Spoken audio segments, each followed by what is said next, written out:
Welcome to Revenge of the Drive-In, the podcast where we talk about two movies selected from a list of over 1,700. Today we're talking about Suspiria, Dario Argento's original film, as well as Abominable, the film from 2006, which I guess is direct-to-video. Not entirely sure, I don't know that much about it.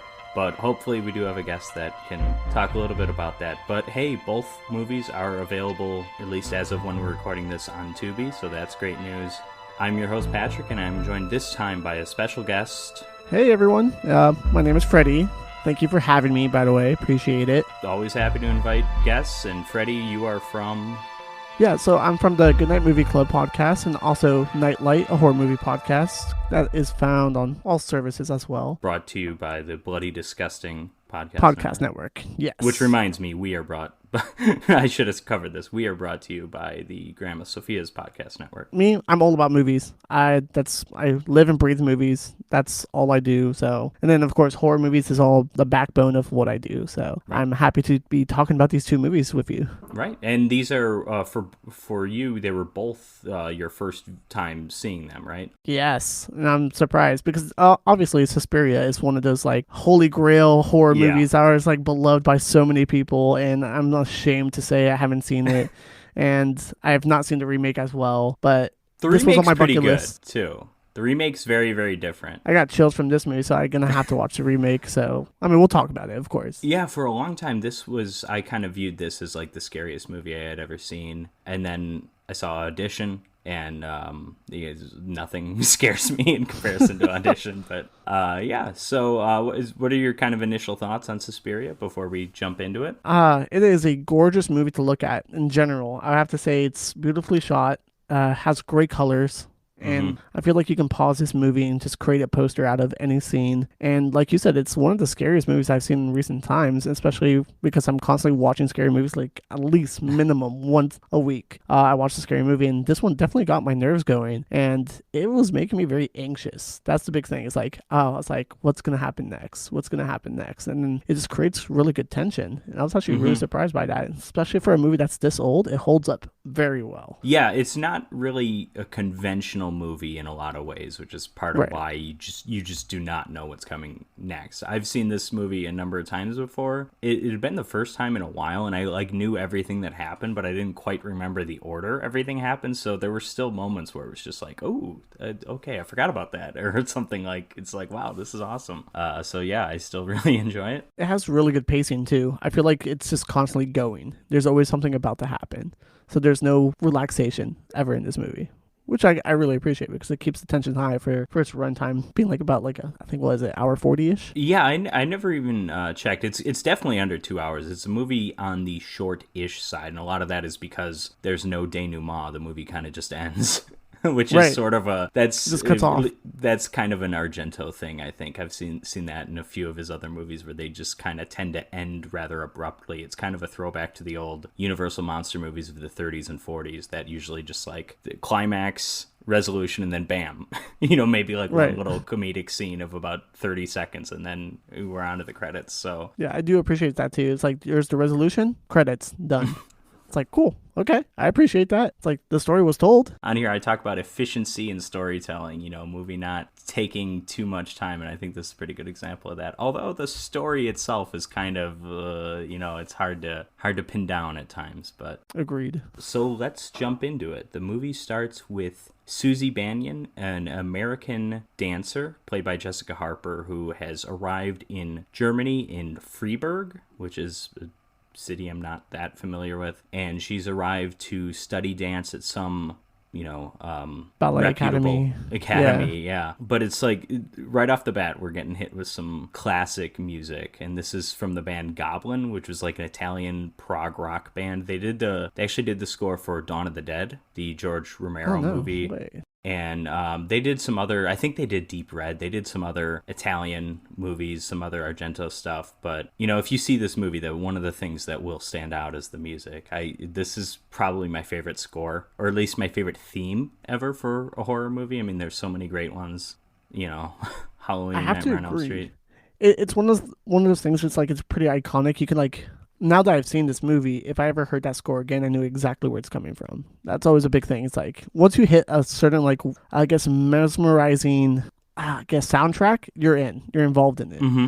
And it's really good that it grabs your attention almost immediately with that music. And it's a little weird too as Susie walks through the airport, because even though nothing's really happening, we're still getting this kind of sense of mystery or tension, because it's like when her eyes are drawn to the the automatic door to exit, that's like when the music comes in, and then when the camera cuts back to her walking, then the music's not playing, but then whenever it's focused on that door on the outside world, it's just got this really creepy music going, and it's kind of weird, and I could see someone maybe thinking it's a bit silly, but I thought it worked really well. No, I agree. I feel like a lot of the stuff that's kind of like unconventional in this movie just works really well, and it feels like it just fits. Like, this movie has its own identity, and I love that, because I don't think there's any movie that I've seen that's anything similar to this. I can't contrast this movie with anything else I've seen. Yeah, I have a comparison for this movie, and it's really just, the movies aren't that similar, but I'm just talking about a movie that personally doesn't really work for me, but the way I hear other people talk about it working for them, that's how Suspiria works for me. And I've kind of joked about this before. I'm not sure how much of it has made it into final edits of podcasts, but I'm not a fan of The Shining. It just, it's one of those immortal classic movies. It just does not work for me. But everybody, Freddy, maybe this is you, but everybody who talks about it seems to talk about, like, there's just this constant, tension, and even when nothing's really happening, you're still really on edge. And that's, I don't feel that with The Shining, but at least I feel it watching some movie, because I feel that watching Suspiria. I love The Shining. I'll be honest. I didn't mean to. No, not at all. You're totally cool. I mean, I love The Shining a lot, but I do like Dr. Sleep better than The Shining, which is very interesting. I actually enjoyed Dr. Sleep. I don't remember liking the book, but that was also so long ago. I don't really remember. That's fair. Both stories are really big books and stuff like that too. Uh-huh. I do see the comparison where it's like there's constant dread, and there's a lot of movies like that too. One movie I did in particular for the podcast is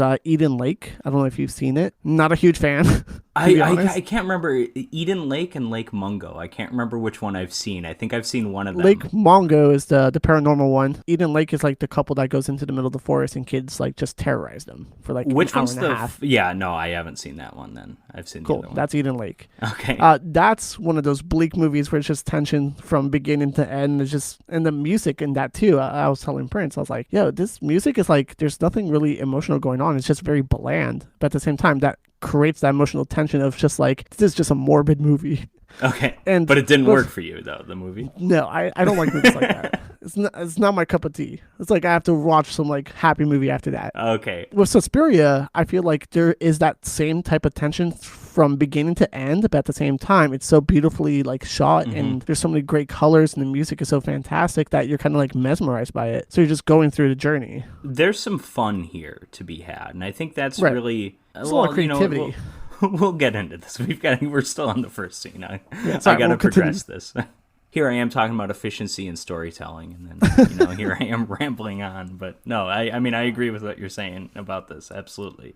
So when Susie gets outside, it's raining heavily, and she gets in a cab, and she eventually arrives at the academy, and it's this beautiful, kind of weird-looking red building. It kind of almost looks like it's a model. It doesn't really look like it belongs. It looks like this something like out of a fairy tale or something. I don't know. I'm reminded of like the Disney castle for some reason. I mean, it doesn't. No, that's fair. Well, the entire internal and exterior architecture is insane in this. It doesn't feel like it should be real, but it is, and it's gorgeous to look at. Yeah, and this building is a real building. It's some kind of historical building. I think in Freiburg. A lot of this movie wasn't shot in Germany. Some of it is. There's a notable scene later on that's very clearly shot in Munich, because it's a famous location in Munich where, Hitler would hold rallies and stuff like that. So it's like, okay, that's not Freiburg. But I mean, and then a lot of it's shot in Italy. But yeah, this location, this building is notably Freiburg. And when Susie arrives there, she gets out, and there's another woman leaving the academy. She seems to be upset. She's shouting something inside. We don't hear what she's shouting because of the rain. And then she leaves in a hurry. And Susie tries to get inside, and she's using the intercom, and someone's talking to her, but they're not letting her in because they don't know who she is, even though she is confirmed to be a student here. And as someone that has studied in international universities, this is like my number one fear right here. I'm like always worried about like I'm going someplace in England and I'm gonna get there and they're like, yeah, what are you doing here? And I'm like, what? No, you accepted me. Yeah, it's like this is a nightmare. Yeah. So she gets back in the cab, you know, she doesn't know where she's going at this point, but she's just like, oh, okay, I'll find a hotel or whatever. And as the cab takes off, they see the woman that was leaving the academy from earlier running through the woods, which is a really neat shot. And again, with the colors, the colors in this scene with the rain when they're just kind of going through the city that are like shot from when the shots are inside the cab, the colors, it's just these like red and green. It's really, really stylistic and just visually kind of amazing. And even in this forest that she's running through, this woman, we don't know this yet, but this woman is named Pat. And this, like, the forest itself just looks so fantastical. Something about it. Right. It just looks really, really neat. It's one of those things where it's like, obviously there's a lot of great use in color in film in general. It creates like you're in for like a fairy tale. And it does feel like that too. It doesn't seem realistic, but at the same time,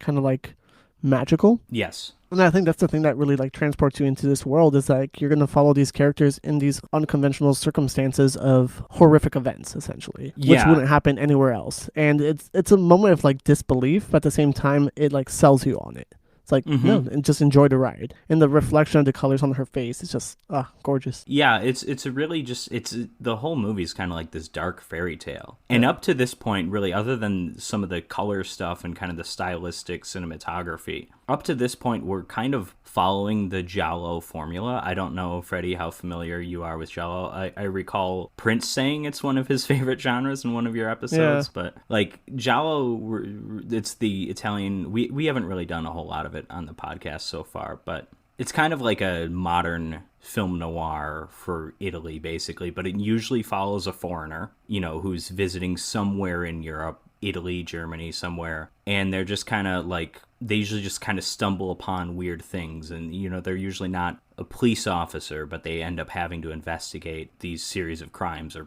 you know, murders. And this movie, you know, Argento probably did Giallo better than anyone else in my humble opinion, and I've seen some people kind of consider this movie to be a Giallo. There's like one scene in particular that really kind of stands out as that, but for the most part, it's really just, it's a few kind of details that are like it, and for the most part the movie is absolutely its own thing. Like you were saying, kind of difficult to categorize, difficult to kind of think of another similar movie to it, I guess. Right, and I think with like Giallo films, it's something I'm not too familiar with, but that's like one of the first things I actually Googled about this movie. It's like, oh, is this a Giallo film? And there is a lot of controversy on this movie. Yeah, no, there is. I was like, okay, never mind, I got no answers, thank you. But like right when you put like Giallo and then Suspiria, there's many like results, and some say yes, some say no. Me not being super educated on the subject matter, I don't know for sure. I know Prince would probably have a better answer than me, but whatever it is, it's gorgeous. And like you said, I feel like this movie just is its own product. It's its own thing. It's its own subgenre, and that's why I'm really excited to maybe check out the reboot, because now it's got me interested in to see how they took this story on and they refreshed, modernized take, I guess. Yeah, like I said, the remake, very good, but also very, very different. I feel like you could watch that with no familiarity of the original and definitely take something from it. And if you're, you know, it's one, because we've all seen remakes that are like, oh, you know, I've seen the original movie, why does this exist? It seems like it's just doing the same thing. It's definitely not that. I'll say it here, I'm all for the remakes. Give it to us all. Why not? If it's for a newer generation, or if they make it better, or if they just create a new product that we all enjoy, why not? Movies are movies. Let's enjoy them. There's a lot of remakes that are good, and a lot of people complain about remakes. There's a lot of horror remakes that are good. Yeah. Like 100%. All the Hammer horror movies from like the 50s and 60s, like those are basically just remakes of the Universal monsters from the 30s. And then, you know, the Fly and the Thing are the ones everyone always goes to. The Blob is another one. But hey, Suspiria is right up there. I think it's one of the better ones. So Pat, the woman who was running through the woods, ends up at a friend's apartment building, and the interior of this apartment building, very strange. there's almost a Wes Anderson quality. Yeah. Oh, that's a good call. That's a good comparison. It's so fantastical looking. It does not look like a setting on this earth. This might be a set. I really don't know, to be perfectly honest. It certainly wouldn't surprise me if it is. Yeah, I wouldn't Actually, be surprised thinking of what happens at the end of this scene, I think it probably has to be. That's true too. Fair enough. But I like how you said this is a very like Wes Anderson thing, because same thing. It's like these places just don't look believable, but you're sold on like the beauty of it, and the architecture is great. Yeah, so Pat is staying with her friend, who I'm sure we get her name. I didn't write it down, but she's very upset about something, and she wants to tell her friend about it, but she says, not tonight. And her friend's like, okay, just relax. You can stay here. We'll figure out what's going on in the morning. And then Pat, after just kind of standing around for a while, looks out the window. And this scene, I forgot how long this takes. This scene goes on forever, where she's like looking at the window. And I actually think that's great, because you're anticipating that scare, but it takes so long to get there that it actually it works even better than were it pretty quick or immediate. But she eventually sees these two eyes, these two yellow eyes out in the distance. And then an arm reaches through the window and grabs her. And it's this super, super hairy arm, like an arm from our second movie, from Abominable. It looks like it belongs to a creature like that. It's just crazy. And it's perfect. Pulling at her. And then her friend is somehow locked out of the building. Excuse me, not of the building, but of this particular room. Yeah. And so she's in the hallway just banging on the door because she hears something's going on, and she's screaming, someone's being murdered, which is a little... I mean, she's not wrong, but it's a bit presumptuous. She's not operating how with do you all know? the information here. Yeah. And a reminder, of course, that, though this is an Italian movie, of course, because Italian movies in this period, they didn't use on-set audio, so we watched the English language version. I have never seen an Italian language version of this that's, got subtitles. I don't know if they exist. They probably don't. No, it's a good call, because you can tell there's some audio syncing that doesn't work perfectly. And I thought it was the streaming quality, but actually I was like, oh, no, this is just a movie, and that's fine. Yeah, Tubi's not necessarily known for having the best transfers all the time, too. But okay, I think good to know. but I think this is more. This is just a product of the times, a product of Italian cinema. Speaking of a product of Italian cinema, we then get something that doesn't really make a lot of sense, which is a big thing in Italian horror movies, as Pat ends up, I guess, on the roof or somewhere. Yeah, she gets transported. Basically. Yeah. From window to outside to on the roof. Yeah, maybe the arm grabs her and pulls her up there, but even in the roof, it's it still feels like it's indoors, because there's this kind of like a gate. I don't really know how to describe the location, and I certainly don't know how to describe how she got there, but this is where she gets stabbed repeatedly, and it's rather violent, rather bloody. We mentioned the gorgeous colors in this movie. That does include the blood in this case, which... the blood in this movie doesn't... It's brighter and more vibrant than real blood. So, and I think that's again kind of an Italian movie tended to kind of look that way. And it works perfectly for this movie, though. Absolutely, I definitely agree. So she gets stabbed repeatedly, but she's still alive, and she gets a cord, a giant extension cord that's hanging on the outside of the roof, spun around her neck, and she gets thrown through the skylight of the main, in the Wes Anderson building, kind of the main lobby skylight, window top, stained glass kind of thing. At this point, her friend is at the bottom looking up and screaming, and as Pat falls, the cord tightens and she gets hanged to death. And then in a long and slow shot, the camera moves down and reveals that her friend was actually killed by the broken glass shards that went into her face. Yeah, it's pretty gnarly. It's a bit much. This entire scene is pretty intense, and if you didn't know much about Italian movies or Italian horror movies, this scene would just you'd be like, whoa, because American movies in the 70s were not this violent, I feel like. Yeah, I agree. I feel like this is it really sets the stage of this movie of not holding back, and kind of introduces you to the tone of the movie. It's we're gonna go there, we're gonna go to some dark places, and they don't shy away from cutting the camera away from the characters after they die. They kind of stay with them and just show the brutality of the after effects that happened. And I have to say, this was my anxiety was going up a little bit. It's okay, I see where this movie's going. I see why people love it as well, because it's a very creative kill. This is like very... Oh, yeah. It's so elaborate. It's insane. It's very elaborate. Yeah. It's not like, oh, I'm going to stab you, you're dead, or I'm just going to drag you out the window and you're dead. It's like, I can drag you out the window, then stab you, then tie a rope around your neck, and then throw you like through the skylight. It's so excessive. Your friend she gets killed survive. 3 times in this scene, basically. Yeah. There's specifically a shot of her exposed heart being stabbed. Oh, that's true. Which I failed to mention that earlier. That's one of the most memorable images of it for me. And that's insane. So it's like, okay, she definitely dies there, but, you know, in this stylistic kind of dark fantasy movie, she's still living until she gets sent through the skylight. Right. There's a lot of brutality until her death. Even like before she even gets thrown out the window, her face is getting pressed against it for like a very long time. Too. It's a lot happening for her to die. And I think that's where it creates the brutality and anxiousness. And then even in that, like, somehow, you know, credit to Argento here, there's a weird beauty in the shot of her just like hanging there. Yeah. It's, at least I thought so. I don't want to speak for you, because I realize I sound like a weirdo. I was thinking that shot's kind of amazing, but it's just that's one of those images that probably, if like one image from this movie sticks out, it's, for me, it's that one of her just hanging there in the middle of this Wes Anderson lobby. It's the way it's shot, and I think it like just frames her like hung body, surrounded by like really nice looking architecture. It's out of place and in place at the same time, and it just creates that beautiful shot.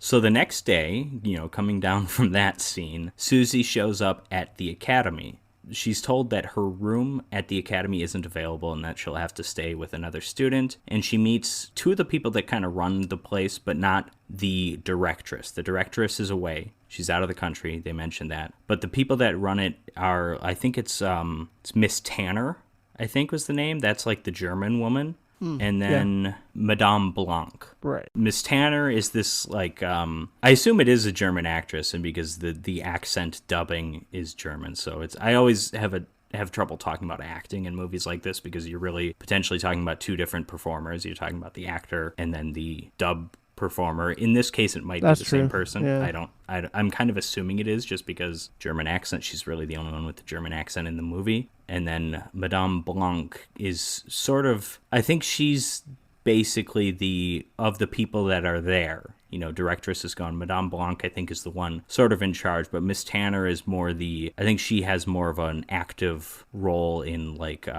instructing the students. I agree with that. Yeah. I don't think understanding that dynamic is all that important, because there isn't a lot of focus on the student life, I guess, as it were, and dancing, and, you know, unlike the, you know, not to spoil anything, but the remake's very different in that sense. But right, it gets probably more involved in the school itself, where this is just more like the mystery, and it just keeps going faster and faster. So Miss Tanner introduces Susie to the girls in the locker room, and she ends up meeting and staying with Olga. Olga has an off-campus apartment, which is insanely decorated. It's like the most elaborate, like, grandma wallpaper all over the place. It's insane. Right. That set is a bit much for me. As much as I love the visuals of this movie, I think that's a bit much. Too much. And Susie also befriends Sarah.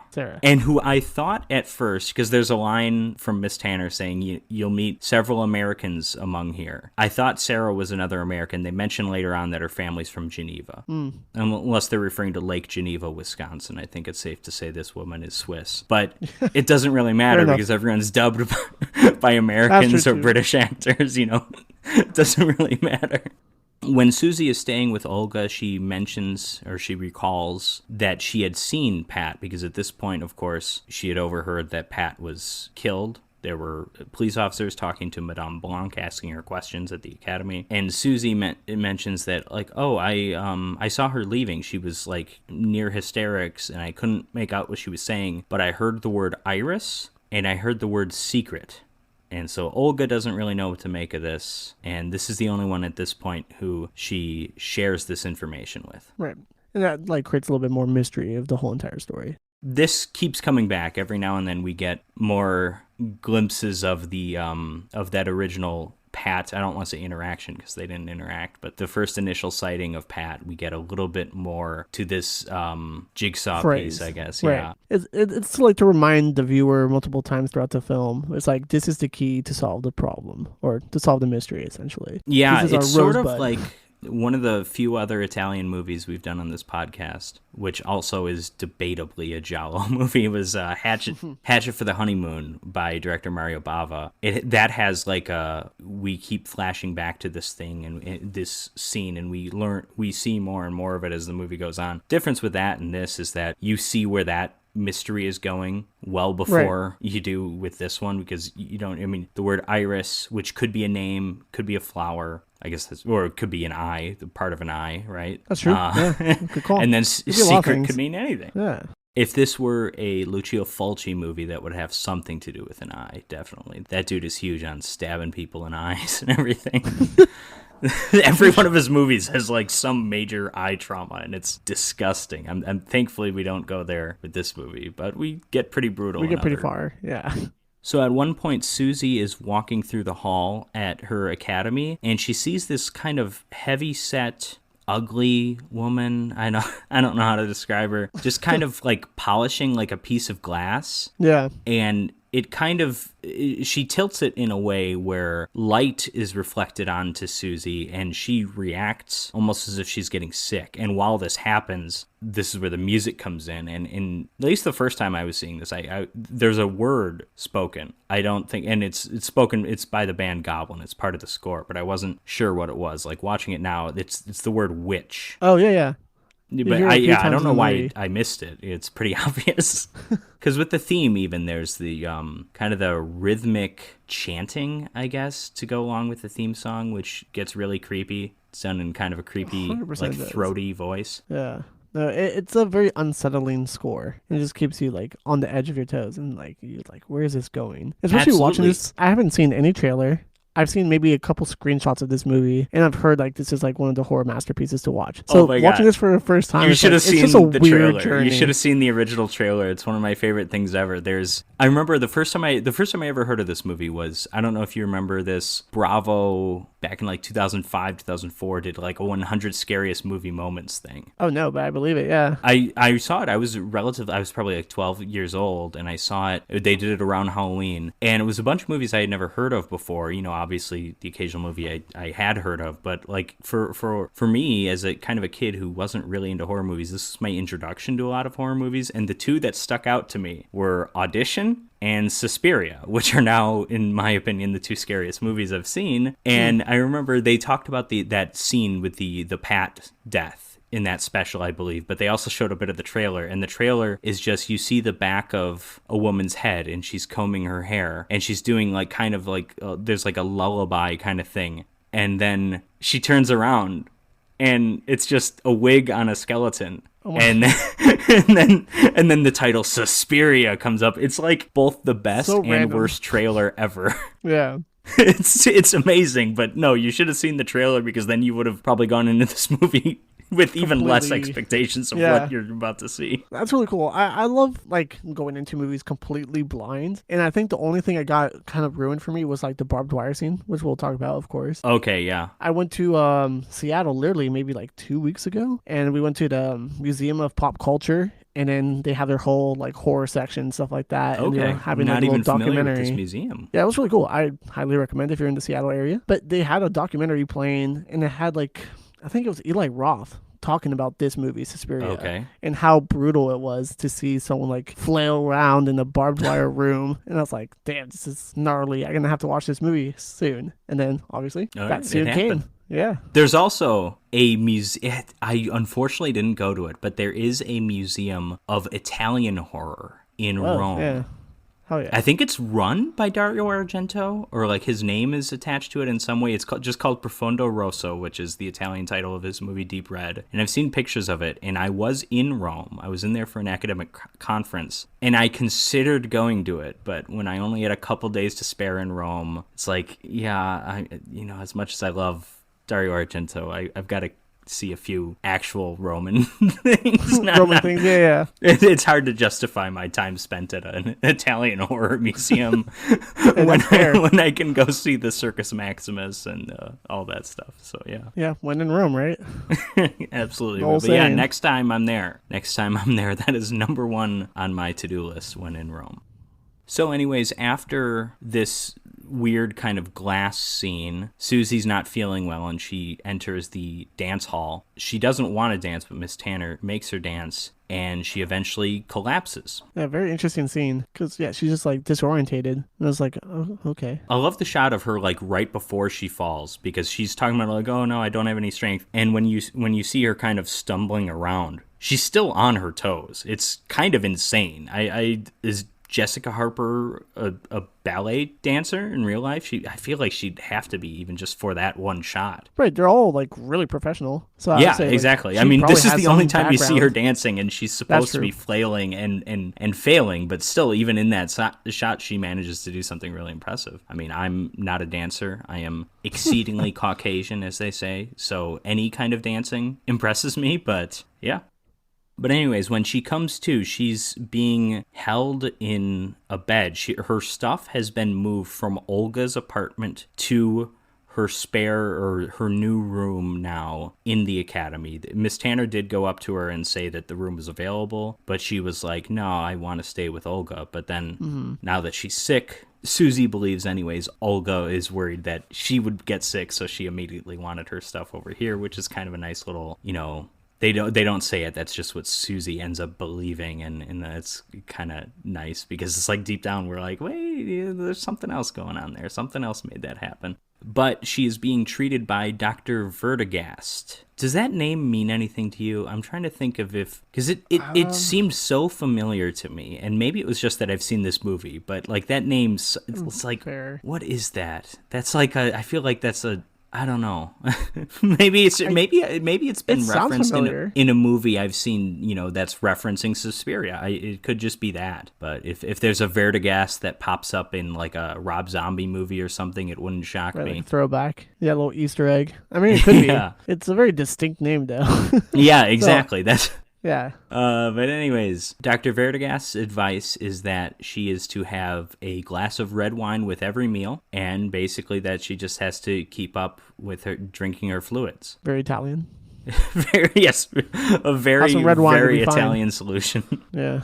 So Sarah and Susie's friendship really begins to pick up. I remember Sarah was the one who I thought maybe was American but is Swiss, because they're staying in adjacent rooms, but they spend a lot of time in each other's rooms just hanging out, especially because Susie's mostly bedridden. She's not completely bedridden. And they're talking about, like, Susie at one point asks, if the teachers stay at the building, and then Sarah says no, they leave every night at 9:30 like clockwork, and you can hear them walking towards the door. At one point when Susie's kind of mostly asleep because she's got because she's sick and maybe getting more sick with what she's being fed.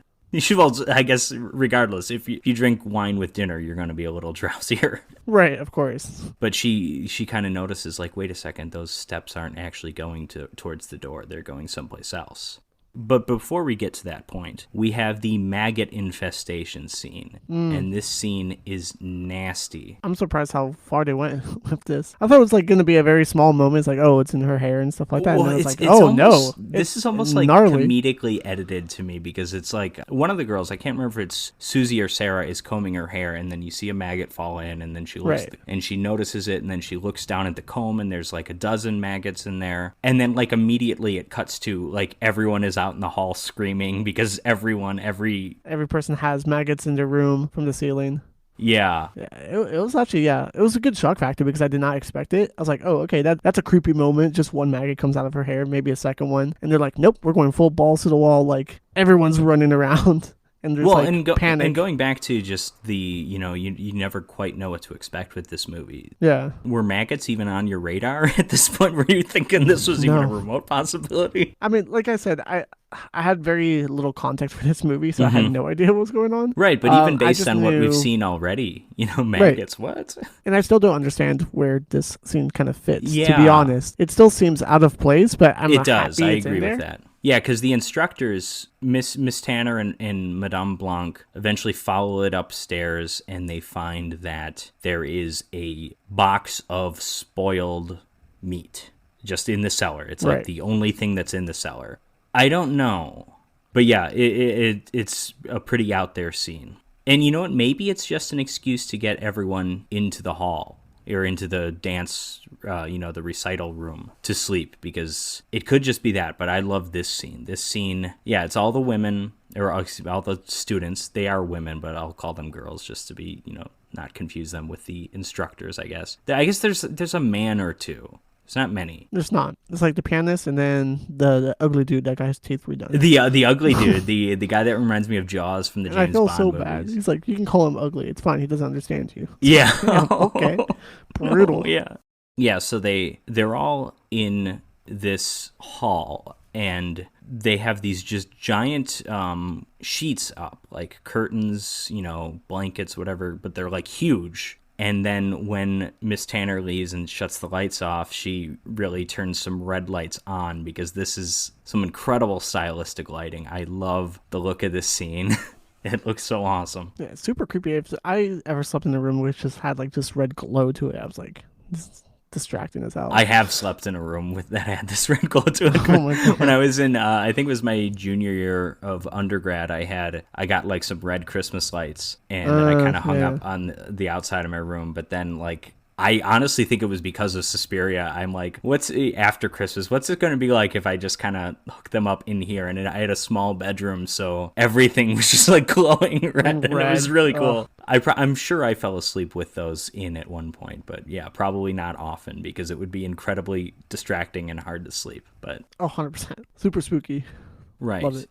Speaking of spookiness, too, this is when everyone's supposed to be sleeping, Sarah and Susie are talking, and Susie's asking about the headmistress. Or, no, excuse me, Susie's not asking. Sarah's talking about the headmistress, because Sarah hears a woman snoring behind them, behind the sheets, and she says, like, that's the headmistress. I recognize that snore because there's this whistle at the end of it. And she said, like, I think there was something about how the headmistress at one point slept in a room next to Sarah or something. But it's a creepy scene. I like this a lot. We don't understand why it's important at this point that the headmistress is there. Right. It's just more to the mystery. Right. There's something creepy about the snore, certainly the red lighting, and then even just the silhouette we see of her. What adds on to the scene, too, is that they don't even turn around. They're talking about it, and they're like, oh, yeah, it's behind us, but they don't even turn around to, like, look. And I felt like that was very disturbing. I was like, can you just look at her real quick? Well, I think in that sense, creepy. I think, because even though it's lit very brightly red, I think in the context of the movie, it's supposed to be, like, pitch black, So I think that's kind of explains that. But yeah, but it creates a neat visual, too, that you just see this shadow behind them. It's really neat. Okay, so then we get to the dog scene, or at least the first of the dog scenes, because we have a blind pianist named Daniel, and he's got a German Shepherd. I think it's a German Shepherd. I think so too, yeah. Yeah. I'm pretty sure. And it's his seeing eye dog, and it's right off the bat, I'm going to say not a well-trained seeing eye dog, because he leaves it outside. The first time we see him is much earlier in the movie than this, but he leaves the dog outside, and then as he's going inside, the dog barks, and I'm like, okay, they're not supposed to do that. I've been around some people with seeing eye dogs. They're incredibly well behaved. They never bark. And I don't know, maybe it was different in Italy. Maybe it was different in the 70s. Who knows? But it's an actor dog. He's doing his best. Or she. Right. I don't know. Or maybe it's supposed to like create the tension, like the dog feels some type of way about the building and the place and the people around it. Because that's an old cliche, is that the dogs are always the first to sense weird supernatural things. Right. Yeah. But yeah, anyways, the dog is one of the best scenes later. But this dog scene involves it's that same heavier kind of ugly woman walking up to the dog, and she's with, I guess, her son, this little Damien-looking boy. He's like a blonde Damien. He's dressed in that like almost like a Sound of Music outfit, like very like classic, like schoolboyish guy. Yeah, classic, like or like the Children of the Damned, that kind of thing. Yeah. And what actually happens here? Do we see anything? I mean, it's like a weird like slow motion shot, and it cuts between them two walking and then the dog, and then the dog gets up, and then we just get cut back into like the room where he's playing the piano and stuff like that. It was one of those scenes where it was very odd. I'm surprised they didn't show it, but at the same time, it's like the context is like, all right. Well, I also don't think he was actually bitten. Oh, that's fair. Okay. I think they're just saying. I think because then Miss Tanner comes in and screams at Daniel, the blind guy, right, and says that your stupid dog bit that stupid kid. I think, what's his name? Or is Daniel the kid? Maybe Daniel's the kid. There's someone's Daniel. Yeah, I think it's the kid. I think Daniel's the kid. Excuse me. So the pianist is named something. I didn't write it down. I was confident that I did. But apparently I didn't. Yeah, the blind guy. So he's basically kicked out of the academy. We later see him at like a stereotypical German bar, just watching these guys in like lederhosen dance on top of tables. Like, right. I don't know what that's about. I feel like that's just like an Italian guy going, "What did Germans do?" And that was the answer. And then he's out walking in this area, and this is the area I mentioned that is, I don't remember the name of the buildings. I think this is one of these buildings is like an art museum, I think, but this is a very famous location in Munich. This is where the Nazis burned books. This is where Hitler gave rallies. So, like, even regardless of what actually happens in this scene, this is already, at least to me, like a location that just, it already feels like evil. Wrong. in its own way. And it's, I wonder if it was chosen because of that. It very might well be. Yeah, it's like it might if you're be. like looking for shooting locations, you're like, well, okay, there's about to be some very dark scene that's about to happen. Where's a dark place we could do this? Yeah, I mean, it could be, but it was also like, you know, I'm not going to slander Dario Argento because I don't know anything about his political beliefs, but like Italy was also on Germany's side at the time, so I don't know. That's fair enough too. Yeah. But anyways, this poor guy, this blind pianist who I guess has been fired from his job because his dog may have attacked the kid, but also probably didn't. At least that's how I took it. He's walking, and then they stop because the dog starts barking. And this is like, it's really dark. This is like the one scene in the movie that's dark. Everything else is so bright and colorful, and this is just like dark, and it's the dog barking, and the scene goes on for a really long time. But again, I think the payoff works better because of that, because we don't know what the dog's barking at. Obviously he doesn't, and we don't see that much. We see shadows moving, like these big shadows moving across what little light we do have shown on the side of a building, and then the camera swoops down from like the top of the building towards them, and then the dog attacks this guy and rips his throat open. Yeah. It's nuts. Very gnarly. Yeah. It's nuts. Again, camera does not cut away. It just stays with it, and you just see the dog just going to town, and I'm just like, damn. Yeah. Brutal. And then it has like that same color scheme with like the blood being very like bright and vibrant as well. And it kind of works really well too, but it's like, damn, this is a brutal scene. Yeah, and I like when because in a couple of shots where the dog is like grabbing the throat, you can tell it's like a puppet or something. Right. But I mean, it's not like bad. I'm just saying like, oh, that's kind of cute. I like that. That's kind of cute. Yeah. I mean, I'm sorry. I've seen some really disturbing movies. I look for trust me, me too. Moments of levity in these kinds of things, and then when he's on the ground at this point, he's probably dead. The dog, it's a real dog again. He's very clearly like eating some kind of like, meat that's covered in, their artificial blood or whatever. But the camera stays kind of high. It doesn't go lower because I'm sure the dog is just eating these pork sausages or whatever. So right. I kind of enjoyed that too. The movie does a really good job with like framing the shots to just show enough, but not everything, which I really appreciate. So then Susie and Sarah have this scene in the pool where they talk about something, and Sarah's talking about she had notes from Pat. And she mentions like something like she had this like professor friend named Frank. I'm perfectly honest, a bit unclear on what this is doing in the movie. But, well, I mean, I understand what the notes are important, but I guess Pat figured it out. Pat figured it out, but it's kind of weird that it's happening, that she's bringing it up this late. But right. I guess, the more and more weird stuff happens, then you're like, oh, wait, maybe... I don't know. But eventually, when they go back to their rooms, this is again when Susie is more or less asleep. Sarah's trying to wake her because she has found that Pat's notes have been, they've disappeared. They've been taken.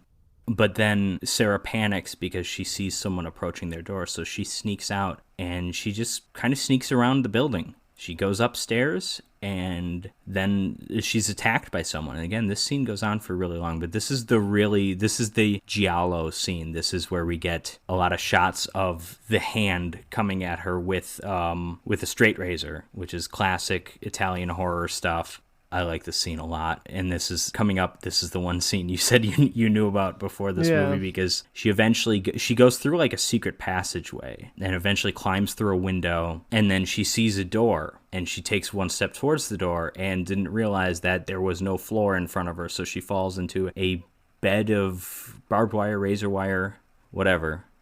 And so brutal. But that's still not what kills her, because someone comes through that door that she's trying to get to and slices open her throat.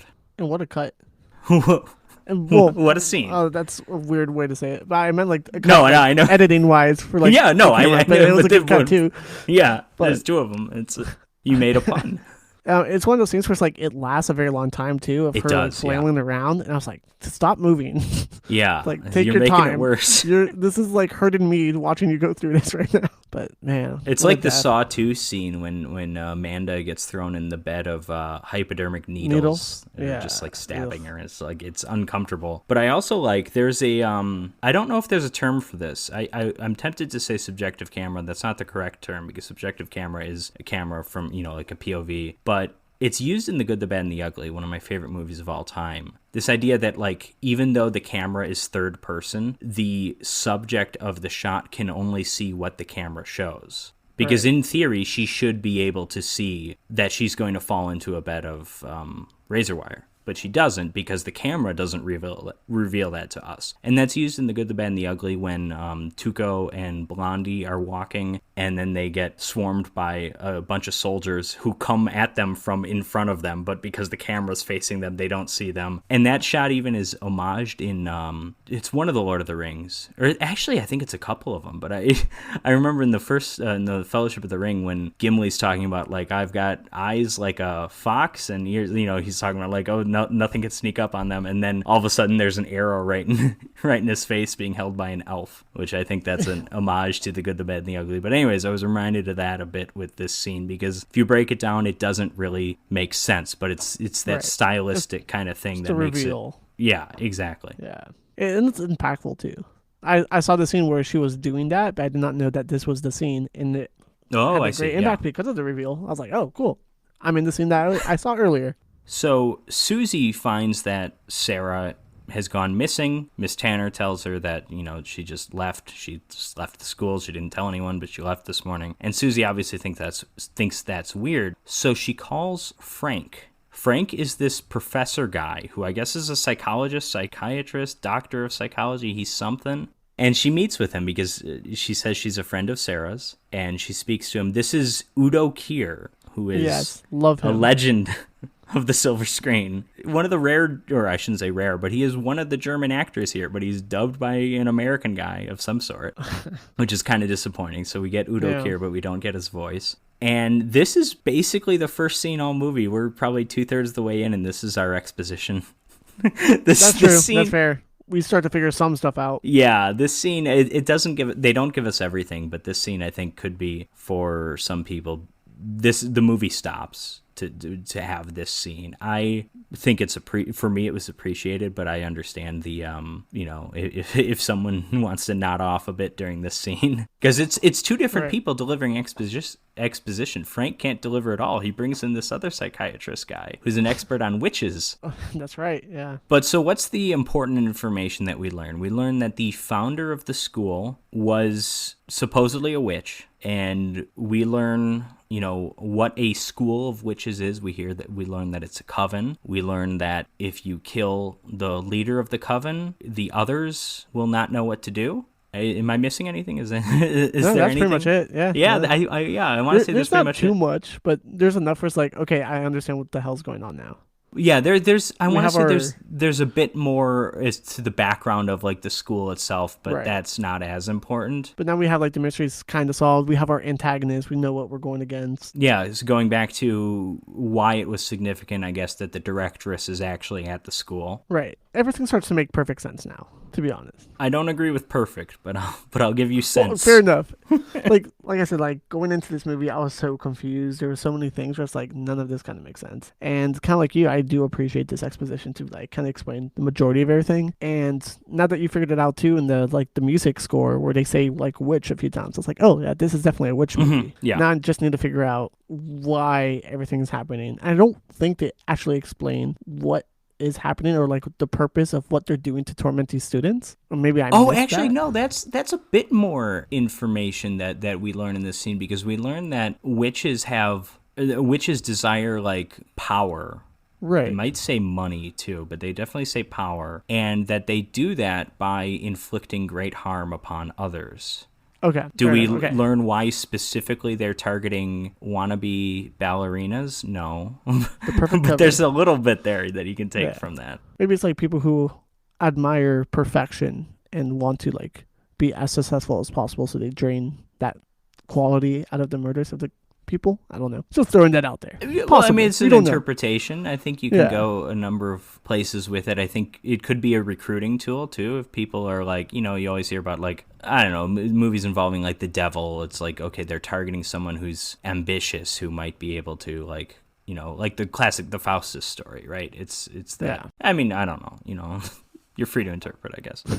So Susie then comes back to the school and she finds that she's alone. She starts dumping her food and wine because she thinks that's having an adverse effect on her. And she's right at this point, because it has been making her very drowsy, and all of her friends are dying while she's asleep. So she's got to change up her strategy, change up her lifestyle a bit. It was funny when seeing Sarah trying to wake her up that one night. I was like, this is ridiculous. You're not going to wake up from this? Okay. Yeah. That's fine. It's like, Yeah. Oh, and that was actually, I think, we've all had other nights than- like that. Other than the musical score, that was the first mention we had of witches, I think, because Sarah was asking her, like, she's trying to wake her up, like, what do you know about witches or something? Yeah. And so I think Susie somehow took that information, and that's why she asked Frank about it. I don't know.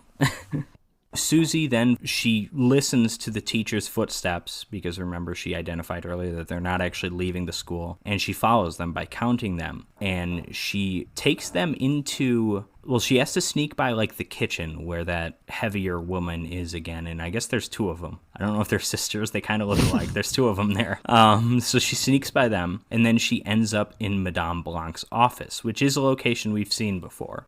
She's like, okay, this is why the footsteps stopped here. It's because this is carpeted. Everything else was wood. But she's also like, where are they? Like, there's no one in here. And then she sees in the mirror, she sees this lilac painting on the wall, or a couple of, no, not lilac. Sorry, iris. Excuse me. Iris. I screwed up good. the mystery. She sees a couple of irises on the wall painted, and then she has another flashback to hearing what Pat said, and Pat said the secret is with the irises, turn the blue one. So she goes up to it, and she turns the little blue iris, and a secret passageway opens up. And I like how this is like a secret passageway that's just like right in the wall. It's not like one of those things that's like behind a bookcase or something. And Right. looking at it, you would have no idea there's something there. Like, I just think it's great set design, I guess, Such a great reveal, to be honest. And it like pops open like pretty fast too. So it's like, it does not hesitate to show like it's a secret passageway. She just turns it and it just like pops open. It's like, oh, okay, that's cool. We're going somewhere. We're going to the climax. I see you. Yeah, and we get some really, we continue to get some really interesting set design here. I mentioned earlier we had a scene of darkness. This scene is pretty dark too when she's sneaking through this hallway. This hallway that has these like Curtains. gorgeous, almost gold leaf type, like Latin and Greek writing all over like the walls. Like I know a little bit of Latin, and I was like trying to read some of that, and the camera doesn't focus on it too much, but I made out a word or two here or there. But it's really interesting. And she sees that basically every evil character at this point is in this room having some kind of, it's not a seance, but they're having a meeting. Right. And they're discussing the death of the American, and how Madame Blanc specifically is like, she needs to go. We need to get rid of her. So who's there? It's the kid, it's Madame Blanc, it's that's Miss right, the Tanner, kid's there. and it's the big ugly guy. Am I missing anyone? No, I think you got everyone. But it kind of reminded me of like the teachers' conference room at the school. Yeah, yeah. They're all talking shit about the kids in real There's life. a coffee machine out back somewhere. Yeah. Yeah, they're drinking water from the fountain, just talking shit. Just like, witch things. Yeah, so then Madame Blanc drinks something, maybe like a potion or something, and says that Susie will now die. Well, she just starts yelling like, die, die, or something like that. Right. Susie, at this point, hides in another room, the only room that she can find. It's a weird room. And it's what she knocks over is weird because there's this like peacock sculpture. It's like this metal peacock sculpture. There's a lot of with random like, stuff in this room. yeah, with like almost like glow in the dark feathers or something. She knocks it over and that causes a noise which makes the big ugly guy go out looking for her. But then, she tries to stay really quiet, but then she hears the same snoring as before. So she knows that this is the room where the headmistress lives and sleeps. And she sees that silhouette behind the curtain. And the headmistress starts talking to her, and she says, like, I know you're here to kill me. And she grabs one of those peacock feathers, which conveniently is a very good knife or something, stabbing object. Yeah. And she goes to stab her, but then that figure isn't there. We never see the headmistress, and the headmistress is still yelling at her and taunting her, and she's saying, like, you've come to deliver death unto me. Well, now here death comes to you. And in enters the body of Pat. Or was it Pat? Or it might be Sarah. I think it's Pat. I'm not too sure. I want to say it's Sarah because she has like all of the cuts on her face. She has all the cuts, but for some reason I was thinking it was Pat. But Sarah, yeah, you're probably right. It was probably Sarah. I don't know why I was thinking it was Pat. But yeah, because she's got cuts everywhere. Does she have a slit throat? Yeah, you're right. I saw I forgot about the throat slit, and I thought that was like the rope. The cord. Oh, good call. From the hanging, but you're right. Yeah, because you'd think she just dies from the razor wire, but no, she gets her throat slit on top of it. Insult to injury, right? Right. But this creepy undead zombie with incredible makeup comes at her slowly, laughing maniacally, holding up this knife. And this is just so creepy. It's so great. It's so messed up. The design is so great. This is what reminded me of The Exorcist, which I saw for the first time this year, too. I know I've had a lot of fucking movies for the first time this year. Okay, there's a tiny bit of Exorcist in the makeup. Yeah, I can see that. Undead, but at the same time, like, it just looks so good for its time. I was just like, I'm in. That's great. And this, too, I think is like when the otherworldly kind of sound of the dub actor really helps, because you could kind of say that about everybody in this movie, is that because it's everybody's dub, they kind of sound weird, like they don't belong. Even when the sound matches pretty well, you just know it feels off, it sounds off. But this one specifically, this creepy laughing is like so messed up. Yeah, so beautiful in the worst way possible. Yeah, well, that's Argento. He finds incredible ways to shoot disgusting, horrific things, I guess. Beautiful ways to shoot horrific things. And then, because there's a storm, whenever lightning strikes and the outside is illuminated a bit, so also is the silhouette of the directress. Because she sees the silhouette, Susie stabs the silhouette, and it works. It kills her. Yeah. As much as I love this scene, it is kind of amazing how quickly it escalates to the end. Problem is resolved. Because it's like, wow, that creepy zombie's coming at her and laughing, like, this is amazing. But then it's like 5 seconds later, so it's over. It's no longer a threat. Oh man, I wish there was a bit more here in the climax. Oh, it speeds super fast. Like, immediately stab, zombies down. Walks through the hallway, the other people are like freaking out. Fire's going out. It's like, what? Yeah. Well, and then the building, the school is burning. Right.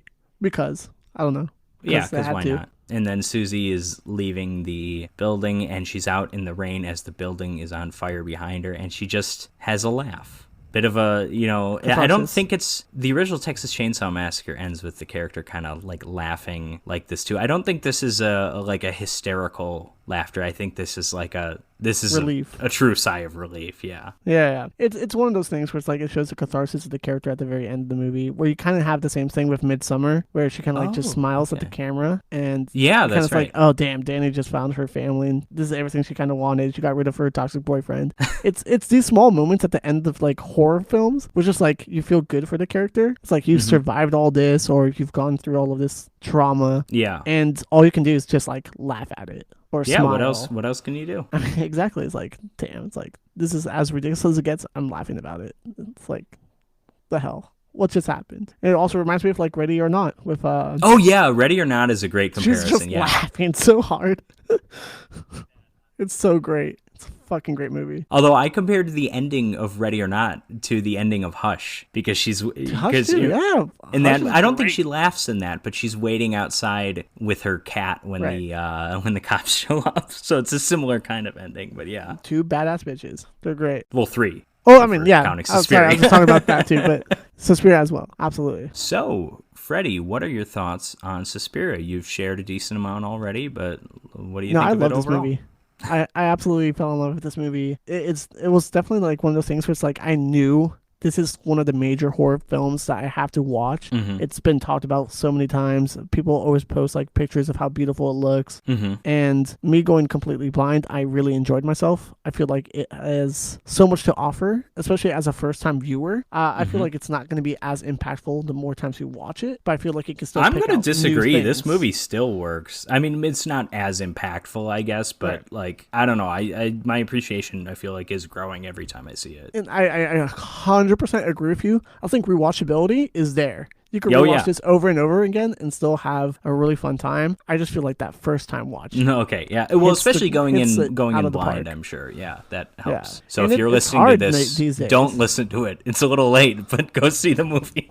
Yes, see the movie before listening, of course. Even like just talking about it, I feel like you still have a visual difference actually watching it too. So even if you heard this, if you still haven't seen it, you'll still have a blast watching it. Well, and this is a movie where like the plot isn't that important. Like the bare bones, like going through the plot from A to B to C, that's so different from the actual experience of the movie. Like we might have recounted every scene. I'm sure we missed, little scenes here and there. Right. I missed the weird scene in the locker room where they talk about everybody whose name starts with S is a snake. That was a weird scene. We skipped little things like that, but like the experience is so much more because it's such a visual experience and it's such a auditory experience too with the music. Also, like we can't do justice to that music just talking about it, obviously. So yeah, when people call this a horror masterpiece, I have to agree with them. It's like this definitely withholds the stand of time. I feel like you can go into this even like 10 years from now and still appreciate this. I think it holds up very well. I mean, we're in complete agreement. This is in my top 5 horror movies ever. Wow. And it has been for a while. It's no particular order. Psycho, The Exorcist, Wicker Man, and Jaws. I love Jaws. I mean, Jaws is a movie I grew up with. I can't say no to Jaws, but yeah. So it's right up there. There's a common thread of 70s movies with the exception of Psycho. I'm a big 70s horror fan. I don't know what it was about that decade. A lot of people love 80s horror. 70s for me was when they got really weird.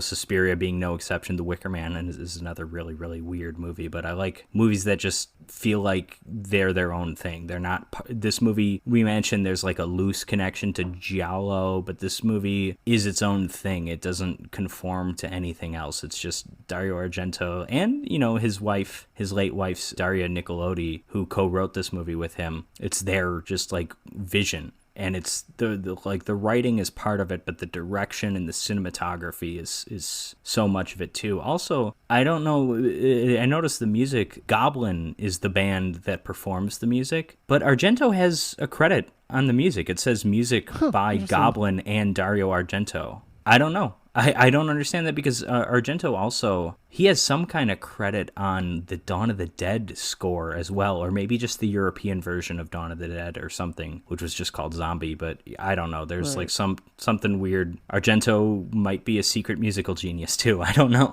I mean, it could be. If you look at this movie, he's a really good person for attention and detail and putting a lot of effort into something. So there's probably a certain sound that he wanted out of this entire score. So he probably worked heavily with them to actually make the music. Yeah. I wouldn't be surprised. All right, so let's move on to Abominable. This is one big thing too. I feel like this title, I can't fucking say the name. It's like one of the hard words to say. It's a difficult word. The M and the B hate it so much. Yeah. Abominable. Yeah. Fuck, I fucking hate this word. If you have a stutter, this is not the title. This is not the title for you. Man, yes. Let's move on to Abominable. I shouldn't have had you taking lead on this movie if you can't even say the title. You go for it, man. No. I can't say it. So, if you want to introduce it. We can just call it once we get to the monster, we can just call it a Sasquatch if you want. That's perfect. I'll take that. But yeah, this is a movie that I knew nothing about going into it, basically. Oh, me too. I just saw the poster and I was like, I'm in. This is fantastic. Poster was kind of, I had visions in my head of what this movie might be, because the one thing I knew about this movie, the one scene I knew about this movie was the shower scene, which... Gotcha. Fair enough. Right? Because, but the reason I knew that is because Joe Bob Briggs mentions it, I think, in the episode he did, I think, on Victor Crowley, because I think he's talking to everybody, Kane Hodder, all those people, about, like, why nobody does great cinematic shower scenes anymore, and someone mentions, it might be Kane Hodder that mentions it, and he's like, there's a good one in Abominable or something, like, and I think maybe I had heard of the movie before that, and, like, kind of knew it, so I pictured this as, like, a throwback to, like, kind of the 80s, early 90s, like just cheesy kind of direct-to-video monster movies. Which, and that's honestly, exactly what it was. It's exactly that. Yeah. I do have to appreciate this movie for a lot of things, because I feel like it does a really good job at giving homage to like the horror tropes and kind of making like fun of it at the same time, but also taking it somewhat seriously. And yeah, this movie took itself a lot story. more seriously than I thought it would. Yeah, I was expecting... It's hard to make a serious Sasquatch movie, because I don't even know if they say the word Sasquatch, but the word Sasquatch, it sounds funny, right? Yeah, it's hard to make a good, suspenseful, scary movie with this, and I'm not really sure this is good, suspenseful, or scary, but it's fun. It's entertaining. It's fine. Yeah, it's fun. It has its moments. It's like slapstick in a way. But at the same time, like you said, they do take stuff serious. Like, they know exactly what they are. At the same time, they're like, we're still going to have fun with it, but we're going to surprise you in some, like, cool horror elements that are going to actually hit. And it's actually going to, like, be impactful. And I was like, okay, I see. There were a few things I really liked in this movie. I will say that. Overall, this is not my favorite. It's a weird movie to follow up Suspiria with. But it had a few moments that I'm like, oh, that's pretty cool. Even from like the beginning shot of this movie, it's just like you see like the old-fashioned couple. This is like the intro of the movie. Let's introduce what the threat is. You see them go outside, and they obviously have a dog, and you have the flashlight and the shotgun. You're ready. You hear the noises, and you see like a dead animal. It's like, oh, what's going on? And then you kind of find out there's just this thing standing there, and it's just a shadow. And I think I really appreciate that, because this movie, kind of like talking about Jaws, less is more sometimes.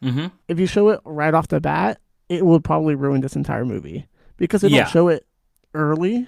I feel like it helped this movie a lot, because when they do show the reveal, it's kind of funny. Yeah, I've mentioned that. I always kind of mention that thing specifically with Jaws, because Jaws famously, you don't really see the shark until halfway through. Right. But like really, Jaws is the classic example, because it's like the number one creature feature, right? But that really is just creature feature 101, honestly. Like, you watch old 50s alien monster movies, and it's like, we have a lot of build up to the monster, and we might see the monster in the last minute and a half of the movie, and maybe it looks terrible. Like in the case of It Came From...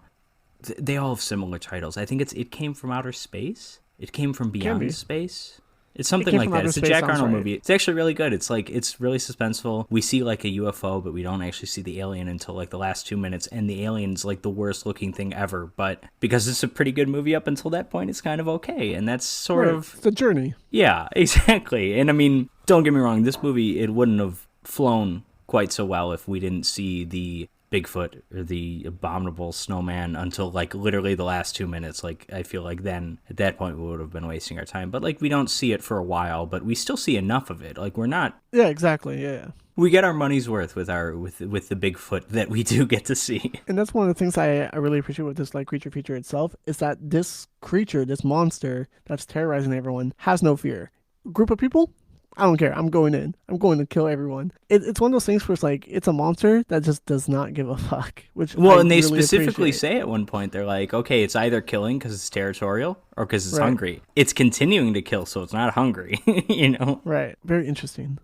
I guess what happens next, the couple's like hiding inside the cabin, and I don't understand. Did they die? Because I feel like it got cut away before the main title card came in. Yeah, RIP for the dog. I didn't think they actually did die, but I guess it's like, they might have. But yeah, the woman is Dee Wallace, first of all. And this is this is a huge thing in horror. I don't know if this is a big thing in other genres, but horror movies love it being self-referential, not just in the film itself, like, as you're kind of talking about with like some of the tropes and the cliches, but with casting. This movie very clearly is like, we're casting some of these people because they are horror stars. And Dee Wallace, she's best known for E.T., but she's in Critters, she's in The Howling, she's in some Rob Zombie movies. Rob Zombie does that, obviously, with the casting thing. And she's not our last familiar face. No, I'm surprised. I think our main protagonist, where's he from? Because I've seen him in several stuff. I've seen him in Seinfeld. That was distracting me the entire time. I'm like, who is this guy? This guy looks so familiar. And I was thinking, is he the guy that isn't Jeffrey Combs from Reanimator? But I'm like, no, it's not him. And then I looked him up, and it's like, oh, he was Lloyd Braun in Seinfeld. He's in like an episode or two. It's like, oh, I remember that now. Yeah, I think I checked his IMDb credits, and he has like over 120 something. Oh yeah, I think he's in a Police Academy movie or two. Yeah. And I do appreciate the movie title, and it comes in like The Thing. Like graphics, like swooping in with the blue and the glowing, and you just see like pretty much Bigfoot's footprint. And I just saw that they don't die. They just look at the footprint and then title card. Yeah, it's ridiculous in the best way possible. Oh, and I want to say something else about the credits, and I thought this was odd, but it says introducing Christian Tinsley as Otis Wilhelm. And the first thing I saw when I saw the name Wilhelm, I'm like, oh, that's a reference to the Wilhelm scream, which we do hear later in the movie. But I'm also like, if you're introducing someone, it's usually a young actor. It's their first movie. Yeah. And then when we meet this Otis Wilhelm guy, I'm like, this can't be his first movie, right? He's like 40. He's like 45. He's not a young guy. But then I looked him up. This might be his first movie as an actor, but he's a makeup artist. And he does the effects for this movie, but he's also Academy Award nominated. He did the makeup for Passion of the Christ of all movies. So wow, there's a biblical connection with this movie. Quite the different storyline. And this was not long after that too. So I like to think that he just like Passion of the Christ just came out, or maybe the Oscars just happened. He didn't win, and then he gets a call like, "Hey, do you want to do this Bigfoot movie?" And he's like, "I'm in. I'll even act in it." Sign me up, of course. Essentially, it's just these two guys going to the cabin. For what reason? I even forgot. Like, I hate to say it, this movie is great, but at the same time, a lot of the story itself was so ridiculous and kind of forgettable. There's barely a story. I forgot like what all of these characters are doing. It's like I don't remember like what the girls were doing. They were just on vacation. I think the girls are on a bachelorette party because there's some talk about now you're going to be wearing white, right? And I think they're talking about a wedding, right? But no, these two, the main guys, Preston, who's played by Matt McCoy, who was Lloyd Braun in Seinfeld, as well as somebody in one of the Police Academy movies, and then Otis Wilhelm, who's his like live-in therapist, which who's a dick, I like that's a role for a man in this movie. That's kind of refreshing. Yeah, I did not like his character. No, I didn't like the character either. But except for the one scene, which we'll talk about later on. I was like, no, they're specifically going to this location. Because, well, first of all, Preston he's in a wheelchair. Yeah. He had an accident climbing. He was climbing a mountain with his wife. His wife died, and he got badly injured to the point of being paraplegic. I was going to say quadriplegic. And I think the whole thing is he's visiting the home, or this cabin, I should say. It's not his home. We specifically hear that it's not his home. To, I think, kind of confront or like overcome because they're right by the mountain where it happened. Yeah. I don't know. It's a weird setup. It's a weird setup. I'll give you that. It's that hard-hitting, like, character development. It's like, this guy's been through it. He's been through trauma. He's going back to, like, solve his issue. And then he has to, like, have this creature killing everyone. It's very, if you've ever seen it, Friday the 13th Part 7 is the exact same story, come to think of it, because that is a little girl. Well, she's not a little girl. She's a teenager now, but she's visiting the home where she experienced the trauma of using her telepathic abilities to accidentally kill her dad. But she's there. I've not seen this movie. No. But I'm in. So the Friday the 13th series jumped the shark at one point or another, and it's debatable when that point was, but we've got Carrie versus Jason in that movie, so that's pretty dope. It's a good time. I'm in. Yeah. I don't know when this episode's coming out, but right now it's the anniversary of, I think, the 8th movie where he takes on Manhattan. Oh yeah. Okay. Which I was like, this is ridiculous. I've never heard of this movie. Did you I've see not that one seen then? this. No, I have to catch up on all my Friday the 13th. But yeah, essentially they show up at this cabin. I like that there was a big argument about the milk as well. Oh yeah. Yeah, it was very strange. It's like, oh, Because he's allergic. I can't. Yeah, it's like, did you get like soy milk? It's like, no. It's like, it's not gonna hurt you. He's like, I'm allergic. He's like, okay, man, I'll be back. It's like, it's only 30 minutes. Like, I don't want to be alone. Don't worry. It'll only be 30 minutes. They like had to say that over and over again. Right. Like, I think the point of that is we're setting up Otis as like a dick, I think. And rightfully so, because yeah. Well, yeah, I mean, but at the same time, he went to go get it. Yeah, it's kind of a weird way to do him. it. Yeah, because it almost like for a moment it seems like we're setting up Preston as the dick. But then it's like, no, he's allergic. He could die. So it's like, okay, no, it's the other guy. It is a big deal. Yeah. Because I like how he says, like, it's not a big deal. You'll be fine. He just, like, the most genuine voice looks at him. He's like, but I'm allergic.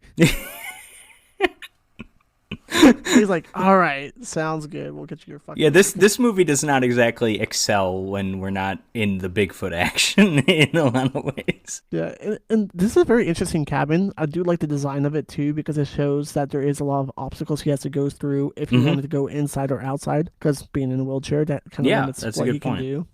And I do like that there's a lot of like mementos throughout the house too, where it's like he sees a picture of his wife there, kind of like touches it, like sees the dust rub off. Like it's been a while since someone's been in there, so it shows that the past trauma has stayed with him for such a long time to actually get him back out there to like deal with this. I do appreciate that. At least there is some type of character development. I think he's kind of the only one that does get. I'm kind of disappointed with how the women are depicted in this movie. We haven't even gotten to the women, but like he gets a decent amount. He gets enough, I think, character development. Like it's not great storytelling or great characterization, but it's it's certainly good enough for what the movie is, I guess. I do also like to appreciate like all of the close-up shots of everyone's face just to show their emotion for way too long. You just see like the guy driving off in the car and he's just like looking at him from afar. You just see his reaction of just open mouth in awe, just being alone. Like, I don't want to be here. It's one of those things that I feel like the director knows exactly what they're doing. I feel like it's just one of those things. Really? Like, because I'm not sure. I know, but okay. The way it's shot, it shows like it just cuts back and forth with just random stuff and then goes right back to his face of how he's reacting. I feel like that's a very stylistic thing to do. And I think it's very unconventional. Or I feel like it's very like tropey of B horror movies. This isn't exactly what you're talking about, but what's that thing? It's like it's some kind of test where it's like I think it might be like a Freud thing, but it's like you have a camera on a man who's got a blank expression, and then the camera cuts to like a bowl of food, and then the camera cuts back to him, and he still has no expression, but you still kind of understand what the emotion is through the editing. Oh, interesting. I don't know what that is. Yeah, I don't know if that's Freud, and I don't remember the name of it, but that's just that's not quite what we were talking about, but just the way you were talking about it kind of reminded me of that. I mean, it's almost the same concept though. It's like except cuts the actor is action. actually showing emotion. I mean, we got to give him some credit, so it's really 100%. not the same. But yeah, these girls start driving up in this fucking beautiful Jeep with flames on it, red. It's gotta happen. You kind of get their characters off the bat just being like rowdy girls, party. We're like ready to go all out this weekend. These are Friday the 13th characters, basically. Yeah, they treat them as like not too smart of characters, which kind of sucks. I mean, we do get our like final girl at the end, which we'll talk about, but you don't really get a main character out of all of them immediately. No, from them, no, we don't, because Preston's our main character. Yeah, really. Preston's the one that's like looking at them. He's like, oh, there goes my peace and quiet. Yeah, he's like. I don't know, maybe, I mean, I was thinking, like, that's not the reaction I would expect from a movie like this. Usually, like, a movie like this, a bunch of young attractive women show up next door to, like, a weird older guy. He's going to be, like, excited. But I guess, it's in tune with his character. He's grieving, his wife. The loss of his wife and stuff like that. Yeah, so it's like, okay, this is making sense. It's just it's not what I would expect from, like, a B horror movie, I guess is what I'm saying. And that's why I appreciate this movie for taking itself seriously sometimes, because they do show that they care about the story itself. They put in the effort to get those scares as best as they can be, but at the same time, they know the concept itself is ridiculous. Yeah, I think that's a good way to describe it. And it's just something like, we're just going to have fun with this movie, but at the same time, we're going to put our effort into it. Mm-hmm. The only downside, I would say, maybe the girl characters, like we were talking about. They kind of but even, I mean, not that this excuses it, but you could even kind of say that these girls kind of being underwritten is itself kind of a horror trope. I mean, exactly. They don't subvert it really, unfortunately. So, but there's that argument to be made, I guess. As much as a B horror movie as it is, it works so well. And I have to say, like, throughout the entire runtime, I was having fun with it. But I do find it weird that he kept on, like, staring at them from, like, the porch for way too long. Yeah, he didn't seem aware of how creepy that would look. He probably should have been more self-aware there. And I feel like this movie is a lot of just staring at each other and trying to reach out and have a conversation with them and stuff like that. Yeah. What's the main girl's name? Do you have it? Oh, God. I don't think I know any of their names. No, that's fair. But they share like a cute moment where it's like she drops something on the ground and she kind of gives a wave to him and he waves Amanda. back. I think it's Amanda. I'm just looking at Wikipedia. There's an Amanda. There's a CJ. There's a Michelle. There's always a CJ. Is there? Is that a name no, that I'm comes kidding. up there? Yeah. I don't know. But it's like those traditional girls that we see in all these movies. Like you said, these are the Friday the 13th girls. These are the girls that just get rowdy. They're the ones that are going to get, like, not slaughtered, but like killed off easily and stuff like that too. But you said Sarah, right? No, I said Amanda. No, sorry, Amanda. I'm still thinking about the last movie. Yeah, the last movie. But Amanda and they share a nice moment. There's still like that kindness of like, oh yeah, I just dropped my bag. I just realized that you're staring at me. But instead of taking that in the weird context way, I'm going to wave back. And then he waves. And there's like that cute moment of connection that puts off, like, I guess, something deeper than just random characters on the screen, which I also appreciate for this movie. There's a hint of a connection between these, and not like a previously formed connection, but a hint that, like, if these two ever were to come in contact and actually talk to each other, that maybe there'd be some kind of connection there. And I don't mean like a romantic thing, but there's there's something they shared a moment where it's like they can actually communicate something afterwards, which makes sense because they're the ones that are going to be at like the end of this movie for the most part. And we don't really get any other interactions with the other girls. Even with each other, we get some minor conflicts. It's like there's one of them's like party. Smoking weed in the bathroom. That's true. And then doesn't share it with her friends. That was weird. She like throws it in the Just toilet. hiding it. Yeah. And I'm like, what? That's again not what I expect from a movie like this.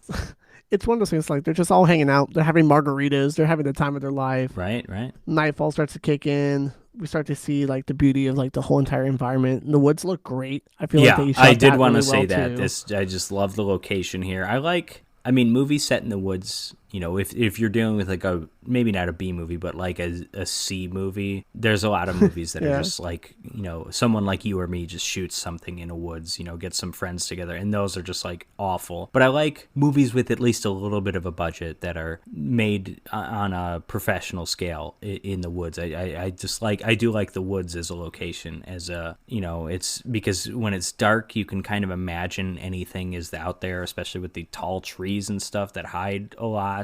And then just like the feeling of isolation without real, it's isolation, but it's not emptiness. There's always something to see on screen. Yeah, and the nice thing about this movie too, it's not too dark. You can actually see everything. Oh yeah, I actually really enjoyed the lighting of the scene when Bigfoot attacks three people who are just kind of camping, or they're not camping, they're just kind of hanging out. I liked the lighting of that scene. I thought that was a good way of like, we can see everything clearly, but it still conveys that it's, it's night and they're out by like a fire. Like I thought it was pretty good. And I like that the context is already put on there. It's like he tries for the phone doesn't work. Then we see the girls with the cell phone, and she's having a lot of trouble talking to her boyfriend or whatever the guy is, and they're trying to like talk and stuff like that. So she goes downstairs. She gets a little bit of reception, but it's not really good. And then we get that great attack, I guess, if we can call it that, where pretty much you just see something fly by and she's gone. Yeah. The guy's like with the binoculars checking like the whole situation out, which is still on the little creepy side, but at the same time, fuck it, why not? Well, it's a Rear Window homage in its own way with him in the wheelchair. But yeah, it's like No, it's just funny because it's like one of those clean editing moments where he like cleans the binoculars and you just hear a whooshing sound. Yeah. And you see trees moving and she's gone and the phone's like on the ground. So like I said, less is more. which is Yeah, great. less is more, but this is also like I mean, it's the first real attack scene, I guess. So it's like we don't really need to see a lot. And the whole point is that they don't know she's attacked and killed. They think she's missing. So I guess Right. It starts to create that mystery of like Yeah. what happened. There's something that's going on that's wrong. And like I said, I love the use of like the lighting in this. He has the flashlight, sees the cell phone on the ground, and he's just looking around, and it's just like the most random, like just trees moving. Mm-hmm. Which And you still also works for mentioned the tension. too, we established the phone situation pretty early, and that's good. That's good that they get that out of the way, because that's the thing. Even though this is a movie that's homaging, cheaper kind of horror movies of the 80s and 90s, they didn't have to worry about that thing. It was perfectly acceptable. Like no one would have a way to call someone if they're just out in the woods. Here, it's like, yeah, everybody has cell phones. This is 2006. Yeah. I mean, cell phones I don't know if smartphones were around at that point, but everyone had a cell phone. I think that might be like right before smartphones, but like everyone had Motorola Razors were big and that kind of thing. Oh, I'm pretty sure the girl had a Nokia. So she was Yeah, well, okay. Well, I mean, this came out in could've used that as a 2006. weapon. Maybe it's shot earlier. Who knows? But yeah. Yeah, Nokia. Well, and Nokia's always work, too. That's the thing. That could be used as a weapon. I know. They should have fought Bigfoot with it. I was about to say that. I mean, soon after, this is where we get our like great reveal of Bigfoot's face with like the glowing yellow eyes, and he's grabbing his wheelchair wheels very slowly, going backwards. I thought that was pretty funny. And it's just like an over-the-top expression of his face going backwards into the back inside the cabin. I think it worked well. I think it doesn't look terrible, but it's not great. But yeah, no, I think that's how I'm going to describe most of the Bigfoot action we get. It's any kind of Bigfoot costume is going to look kind of ridiculous, but I think this movie shoots it in a way where it's not as ridiculous as it could be, I guess, is really where I would land on the fence there. Yeah, and it's funny how they use technology, because he still has like computer access, which fine, I'll believe it. I think he said something about like, oh yeah, we have satellite, it's connected to the satellite. I was like, man, I don't even have that good internet where I'm at. It's like, okay, sounds good, but he can email the police, which he does. But I like that he's immediately in combat mode. He's already like thinking stuff out, he's moving around, he's like making action, which I really appreciate that in the character. But at the same time, it's like, where's your boy? He said he'd be back in 30 minutes. It's nighttime already. It's like, where's your milk? And then he shows up and we get our first kind of like jump scare, because he like puts his hand on his shoulder. He has the milk, he has the bag. He's like, oh God, you fucker. But it was a funny moment. This movie had a lot of funny moments. Yeah, even though like I don't know if I'd call this a full-on horror comedy, because I think for the most part the horror was treated seriously for the most part. But yeah, it's a movie that has a sense of humor, that it's a movie that very much knows what it is. And so it's going to throw in some... I mean, that's what that shower scene is all about. That is that movie knowing what the movie is, I guess, really. It's like, we're going to have this because it's a horror movie that should have this. Exactly. Yeah. It's not as... Actually, it might be as bad as Jack Frost. I don't know. Well, I don't remember Jack Frost that well. The Jack Frost shower scene is something else, but yeah. No, I don't know. I don't want to focus on the shower scene. It's just... good. But yeah, essentially he comes back, and it's kind of funny. He like pulls out a liquor bottle, and he's like smiling, and he's happy that he has like alcohol.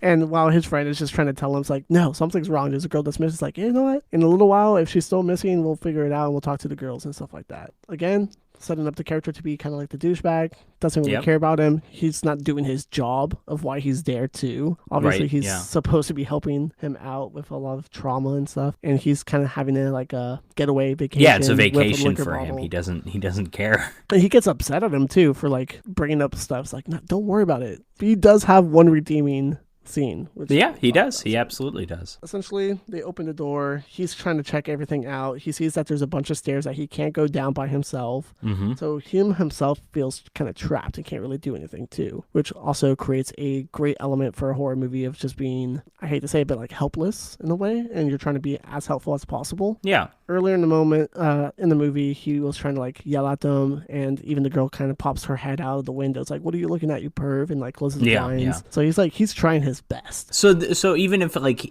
earlier what we were talking about, like he didn't seem to be aware of what just kind of like watching them, it looks like for him, the movie's aware of it though. So that's good. Yeah. It's good. I mean, you give a guy binoculars and across the street to another cabin full of girls, and he's trying to communicate them. Women who are much younger than him, of course. It brings a lot of dynamic to it, though. As simple as the story is, the movie is actually kind of complex. There's a lot of elements to this movie that causes a lot of conflict for the main character to try to overcome. He's got his trauma. He's got the situation where he looks like the creepy guy. He has the wheelchair. He has a friend that's not helping him out who's getting drunk. There's a creature. There's a lot of conflict for this main character that he has to overcome. And someone that's in his position gives him a lot of power, because we have this protagonist that we want to win, which is pretty inspiring. I love that. What I'm getting from that is you're saying this could be a horror movie even if you take away Bigfoot. We could still have some, maybe not a horror movie, but we still have a movie. There's conflict. Yes, 100%. I like movies like this where it has layers to it. Even though it's aware of what it is and how ridiculous it is, it still wants to present the best story it can. And then we get a lot of good horror elements. So the next scene, we have our hunters surrounded by the campfire, and they're all talking shit to each other. And they're like, "Oh, did you hear that?" It's like, "I didn't hear anything. Shut the fuck up." Some weird banter going on. It's like, "No, really, I heard something." He's like, "I didn't hear anything." He kept on saying that. I was like, "Dude, just relax." Wait, is this the scene were we talking about the same scene with Jeffrey Combs where he's a chain smoker even though he's hooked up to oxygen? Yeah, and I like that too. All of the characters are really off the walls. Yeah, there's funny little character dynamics even for the side characters. And that I appreciate that with especially if you're going to throw someone like Jeffrey Combs in this, who we all know Jeffrey Combs is in here because he's in Reanimator. He's in here because of his previous horror movies. I like that they give him something to do. It's not just a cameo. Right. And granted, I would like to see him do more because I think he's a pretty good actor, but it's not, well, he's in more than one scene because we see him earlier, which was, I thought that might be it, and I was really disappointed, but no, he comes that's back. That's the end, but I do appreciate this scene. And Lance Henriksen's here too. There's a lot of good cameos in here. Yeah, Lance Henriksen from Pumpkinhead and The Terminator and Aliens, he's a James Cameron regular, so yeah. And I do appreciate this being a really good horror scene, and that's the cave scene. Goes into the cave with the shotgun, you see the flashlight, and we run into our blonde girl, where I don't know her name, but now we know what happened to her. She got taken. She got taken to this entire cave, and they actually show a lot of good body gore, where it kind of just shows her intestines sticking out, and she has genuine fear and a really good performance about saying, "Don't leave me here. It's going to come back." Yeah, and again, this is the effects of Christian Tinsley, the Passion of the Christ guy, who plays our least favorite character of Otis Wilhelm. Yeah, that's very interesting to think about, the connection between that. We get this great scene where, we've all seen it before. It's we hear the creature come back and she gets dragged away, but it looks great. But at the same time, it's kind of comedic, and he's like, "Oh my God." And all you hear is gunshots in the background while we're back with his friends. It's it's coming, and they just all fire into the forest, which is kind of ridiculous at the same time, but kind of cool. Like I said, this creature does not care about groups of people with guns. It's just going to come at you and take you out one by one, and it's exactly that. And I appreciate that. It makes the threat level that much more intense. Yeah, it's kind of there's a scene like this in Predator, the Arnold Schwarzenegger movie, because they have no idea where the predator is, so they're just shooting blindly out. And it's these guys that are just terrified. They're overwhelmed by this horror that they're confronting. This is a little bit like that. A little bit. Yeah.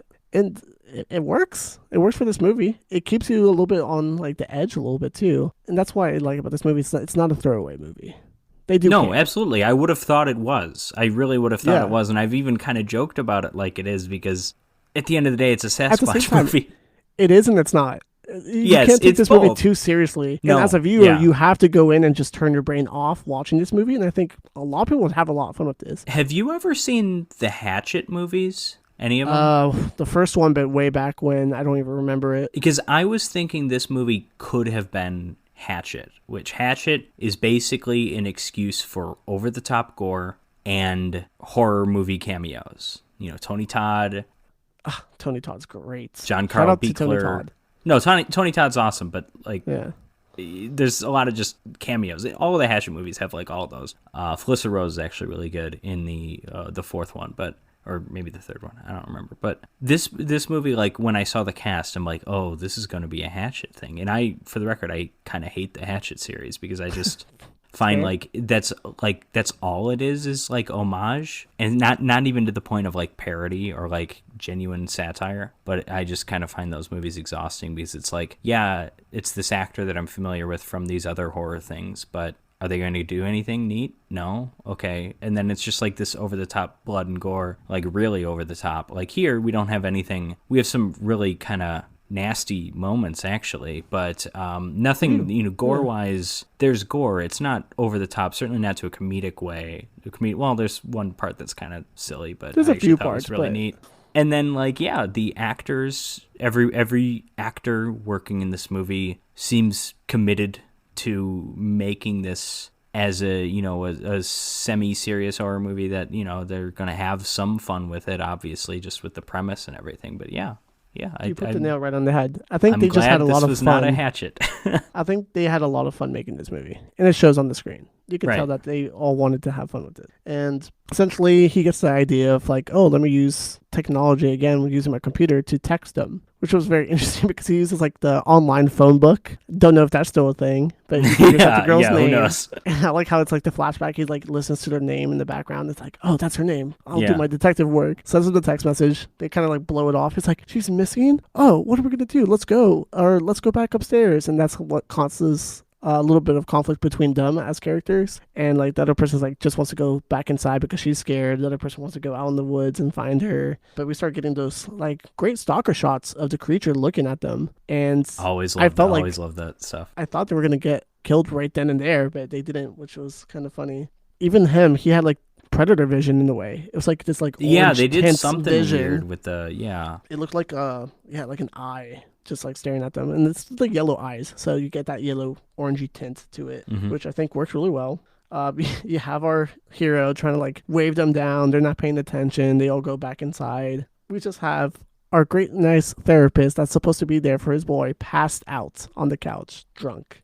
And I just felt bad. It's like one of those things. It's like you're supposed to be there to help someone through trauma, and you're not doing that for it. Yeah, so there's some emotional weight to it. And then he pretty much does more there research. is, but I also think the movie's trying to. I agree that there's certainly an emotional impact for Preston, for the main character, but I do think the movie Otis is very much a comic relief character. You know what I mean? He is. Yeah, he cuts the tension. Yeah. And he continues to do that. I mean, he starts doing some research. He looks at the interview of like these two professionals talking about Bigfoot and saying like how it's a creature of habit and stuff like that. And he starts to learn more about it, and it's a great like little detective stuff, little scene in there. Again, the territorial, or it kills because it's territorial, or it kills because it's hungry. So it's one of the two. He's becoming professional himself on the matter to like figure everything out, and he starts looking at them, and then this is when we get that scene, the shower scene. Yeah, we had to get here. Yeah, very prolonged, very long in general. And then we get his friend in the binoculars too, and kind of like admires, like, oh, so this is what you've been looking at. Yeah, I like that too, because that's like the contrast of the two characters. Preston is like, he doesn't want to be seeing this woman in the shower. He's looking for the Bigfoot. He's looking for other stuff, but then he sees this. And then Otis is like, oh, yeah, buddy, come on, don't be ashamed. We got to watch this. And then when Otis turns away, and then Bigfoot pulls the woman through the window, which is a really neat effect, a very creative kill. Where she's like bent. Yeah, that's pretty cool. He's like, oh my God. And then, because he's seeing that, and that's why he's looking. But, Otis is just like, oh yeah, a naked woman. All right. Right. And he doesn't believe him. And he gets so angry to the point he's about to sedate him. Yeah. And I was like, okay, this escalated way too far. A little extreme. We're going Nurse Ratched here. Right. And then he's able to overcome it and actually get him in the neck with the syringe. So he passes out in the funniest way possible too. It's like, man, you really got me. Why would you do that? Slowly falling backwards and drops, and still, I kind of hated it. It got to my nerves where the syringe was still in his neck while he was falling down. Because I was like, oh man, that could just be bad in general. But I mean, that's a cool effect that you just kept it in there. But sure, why not? And then we get this really funny scene of him looking outside, and he just like becomes face to face with the Yeti, with the Sasquatch, just looking back at him, and he just falls backwards and passes out. Why was that a scene in this movie? It did not happen. It did not need to happen. But he pretty much. That's a good moment if it's like not your protagonist. That's a good moment, I think, if it's like a I mean, you can have it be kind of comedic, but it can be like your scare if that's like it happens to like a random person and then the Bigfoot kills them. I think it's weird that it happens to like a main character and nothing happens after it. Yeah, that's where I was going with that, because there feels like there should be more after it. Yes, right. It's like you were over there with them, pulled a girl out of the window, and then you just wanted to hop over next door, say hi, and then go back to the girls again. Sure, yeah, why not? He's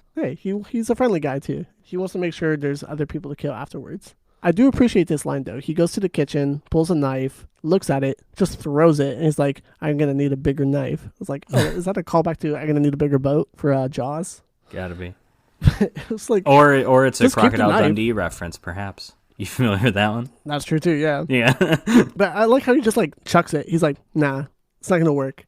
Better than nothing." But we learn he has multiple weapons later on too, which is funny. Starts pulling out his ice pick. Also still going on the internet trying to reach the girls. And the girls are freaking out at this point. He finally gets in contact with them. They still don't really believe him. And then we get this great action sequence where he just goes into their house and starts like killing all of them. Or at least at this point, there's 3 girls left because there was 5 previously. So out the window. Yeah, that's right. I was thinking there were 4, but no, you're right.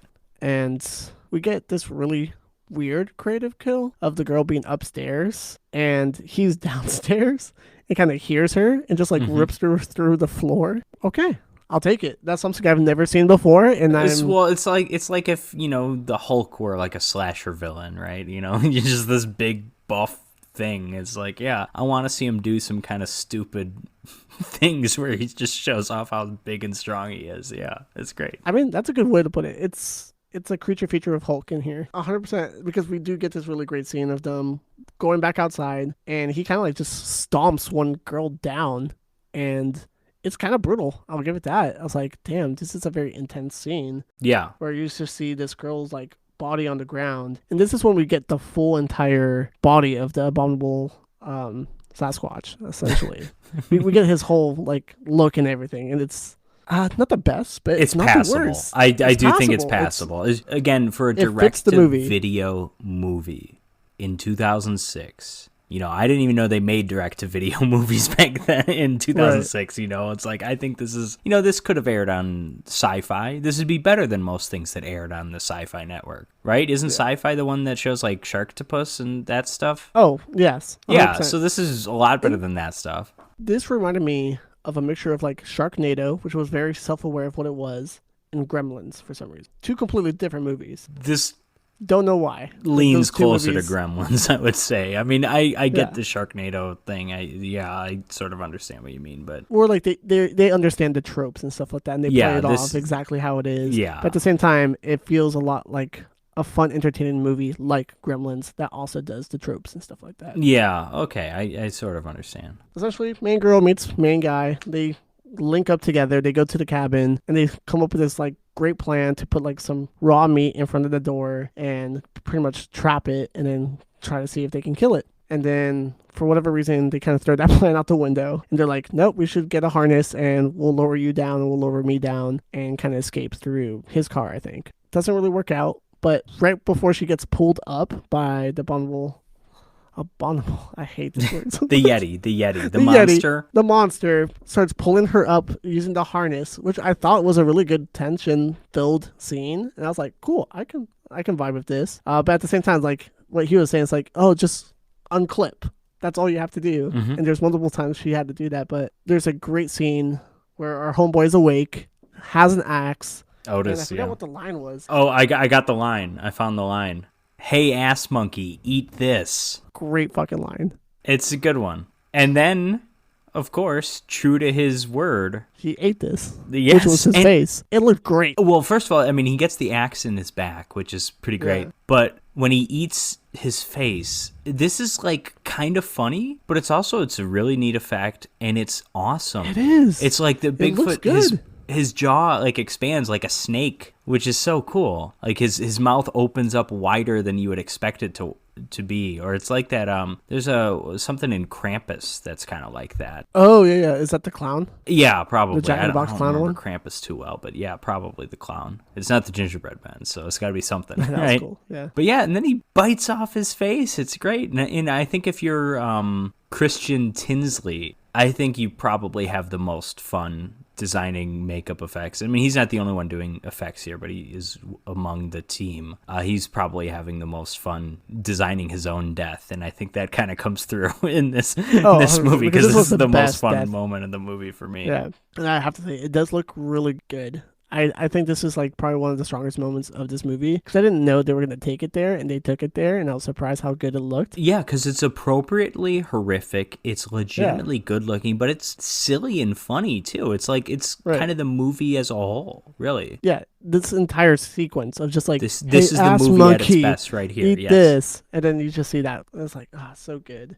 Absolutely. But two main characters are down on the ground. He redeems himself and then gets his all face the shitty moments out the window. Off. Yeah. So, I mean, that's a good way to redeem yourself, I guess. Well, he redeems himself in two ways, because his death is so awesome, too, that it, like, elevates the movie a bit, too. Yeah, it's like, I don't like you as a character, but then I kind of liked you right at the very end with that line. It was cool. It was a cool moment. But, of course, the whole sequence of, like, I can't get the key inside the car and, like, use the ignition, and it's not working properly. They finally got it, and then they crash into a tree. Like, this is all stuff that we've seen before, but at the same time, it just works for the movie. I love how incredibly strong this thing is, too.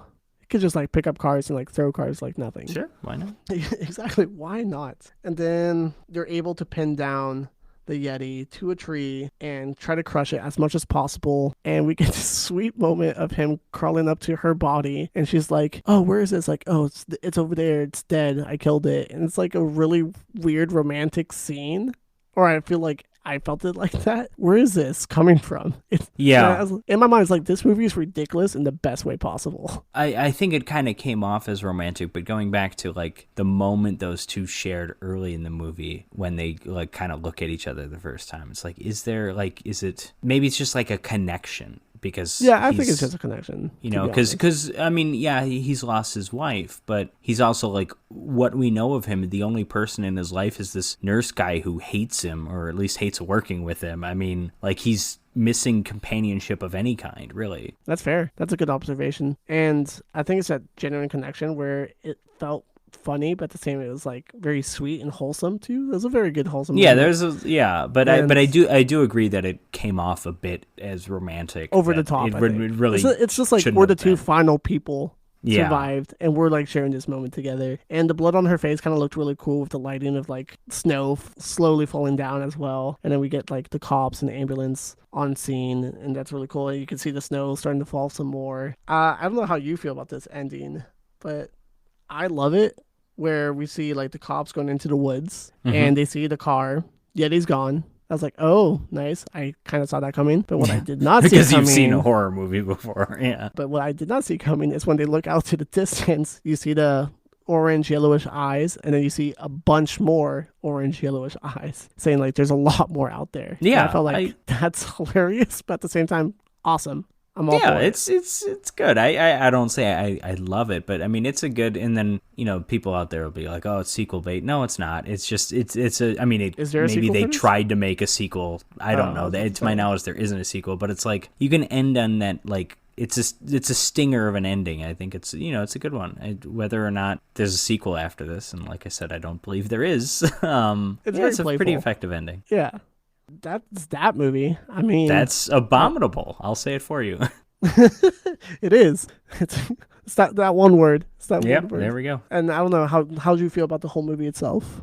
Well, you know what? I mean, I think you converted me a bit when early coming into this. Oh, you didn't like it? No. Okay. I was on the fence. I could have been swayed, I think, either way. But talking about it here with you, it's like you've pointed out some of the ways in which it's maybe smarter is not the right word, but like a more emotional film than I was initially kind of giving it credit for. Yeah, just more mature. I mean, it's hard to say a movie's mature when there's that shower scene and a guy gets his face bitten off. I mean, and the hate ass monkey sign, but the movie's mature enough. So I think I could have really gone either way with this because I've only seen this movie once now, but like, yeah, I'm going to say I enjoyed it. I don't love it by any means, but the movie knows what it is. And I appreciate it for what it is. It's the throwback to the 80s, 90s kind of cheap, low budget movie that I didn't know. I didn't know those movies still existed. I mean, this movie's 15 years old now, but it's also so much better made than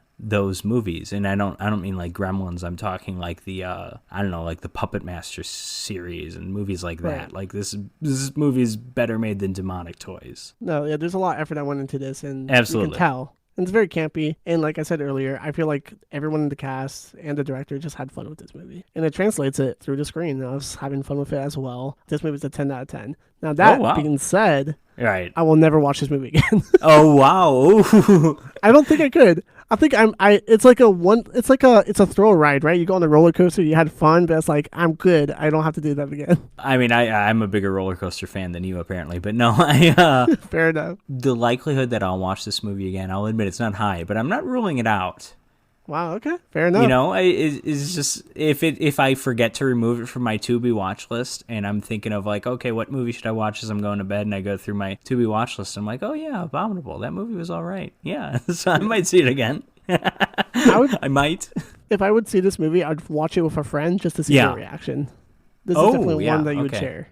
Yeah. No, but I do think that's the right environment, not necessarily just seeing someone's reaction, but this is a good movie, you know, sit down with a friend or a group of friends, have a few beers or something. I think this is a good movie for that kind of thing. That kind of social interaction that has been sorely missing for such a long time now with the pandemic. Yeah. You could definitely make this like a drinking game for sure somehow. It's like any cringy or campy moment, you take a shot. Every trope, every time one of the lot. tropes it comes up, you just have a list, or like a bingo card thing. Oh, do like a horror trope bingo. That'd be a lot of fun. Drink every time Jeffrey Combs smokes a cigarette, even though he's hooked up to oxygen. I don't think that's a horror trope, but it's a great fun detail. Yeah, that's that movie, and I love it. I almost tried to say the name.